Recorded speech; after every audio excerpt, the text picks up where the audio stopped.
Hi everyone, thanks for joining us. Today we're here in Kigali, Rwanda. I'm Jake Bright, the Development Coordinator for Strides for Africa and Feeding Mouths, Filling Minds.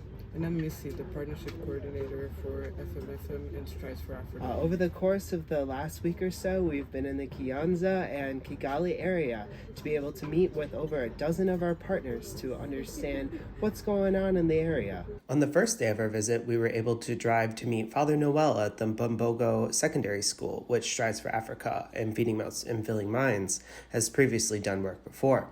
We went to evaluate the water needs that are currently there and the feasibility of future water projects, to see updates on the initial feeding project sponsored by FMFM, and to evaluate the grounds and discussion of the poultry project that was going on.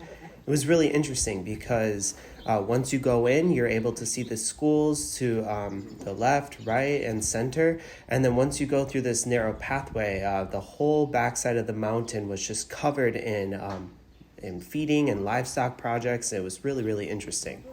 After that, we were able to drive to Kamoni, which is where the St. John Bosco schools are.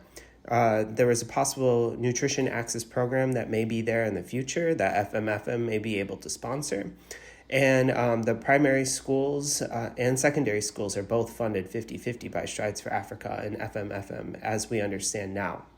After that, we were able to go to the GS Shelley visit, which was really, really awesome. And then after, we were able to travel to the Kionza district on day 2. After the arrival in Amizi, we were able to travel to the community center to pick up John Paul, which has been an amazing volunteer for Strides for Africa and FMFM in the past. We looked at 5 different community schools within the area. Each school took about an hour to visit. It was really interesting to see all the different ways in which schools can function in the area. The staff and students we were able to talk to, as well as getting an update on what does the community think about the schools in the area. Overall, this trip was absolutely amazing, and I certainly learned so much, and certainly for Missy as well. Throughout our time in the region, it comes to my understanding that we need to make sure that we are not doing a one-size-fits-all approach due to the land of 1,000 hills in Rwanda. While we only traveled a short distance to each of the schools or community centers, the topography and current projects at the schools change quite drastically, meaning a nearby school may have an adequate rain collection, but a nearby on a hill, this was difficult to find, and therefore the schools may not only face water insecurity, but then also face food and education insecurity. We went during the rainy season with the average school having 800 students. The water collection systems varied significantly, and most schools had an agricultural plot, but still needed to pay for other nutrition sources. Most of the school teachers were saying that about 30% of their yearly budget is currently allocated towards buying extra food. And there's notes of large variation of smart classrooms that they called using technology, with some having many and others having none. Electricity access was fairly common, but a great barrier for those that did not, and collaboration between schools was little.